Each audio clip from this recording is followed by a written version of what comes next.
முற்காலத்தில் பிரஹமா விஷ்ணு பகவானையே பகைத்து போர் புரிந்தார்.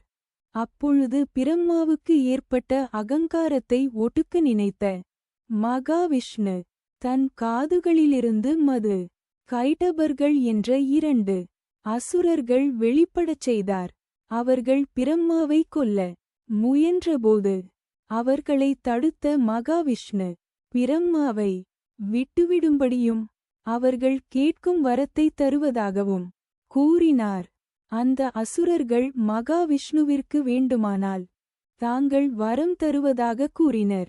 மகாவிஷ்ணுவும் தன்னால் அவர்கள் வதம் செய்யப்பட வேண்டும் என்ற வரத்தை கேட்டார். அசுரர்களாக இருந்தாலும் அவர்கள் கொடுத்த வாக்கு நிறைவேற வேண்டும் என்று எண்ணி, அப்படியே ஆகட்டும் பகவானே. ஒரு விண்ணப்பம். தாங்கள் 1 மாதம் எங்களுடன் யுத்தம் செய்ய வேண்டும். அதன் பிறகே நாங்கள் முக்தி அடைய வேண்டும் என்று கேட்டார்கள்.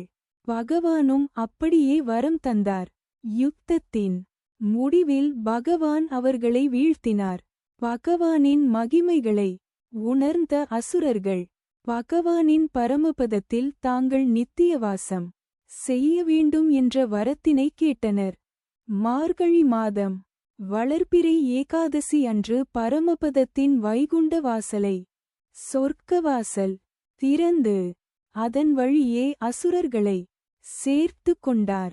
அசுரர்கள் நமக்கு கிடைத்த இந்த பேரின்பம் அனைவருக்கும் கிடைக்க வேண்டும் என்று எண்ணி எங்களுக்கு கொடுத்த இந்த பாக்கியத்தை இந்த நாளில் யாரெல்லாம் விரதம் கடைபிடித்து இந்த பரமபத வாசலை கடந்து வாரங்களோ அவங்களுக்கும் இந்த புண்ணியத்தை அளிக்க வேண்டும் என்றும் நீங்கள் அருள் புரிய வேண்டும்.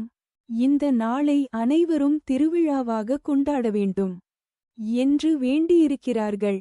இதனால் தான் மார்கழி மாதத்தில் வரும் வளர்பிறை ஏகாதசி அன்று அனைத்து பெருமாள் கோவில்களிலும் சொர்க்கவாசல் திறக்கப்பட்டு திருவிழாவாக கொண்டாடப்படுகிறது.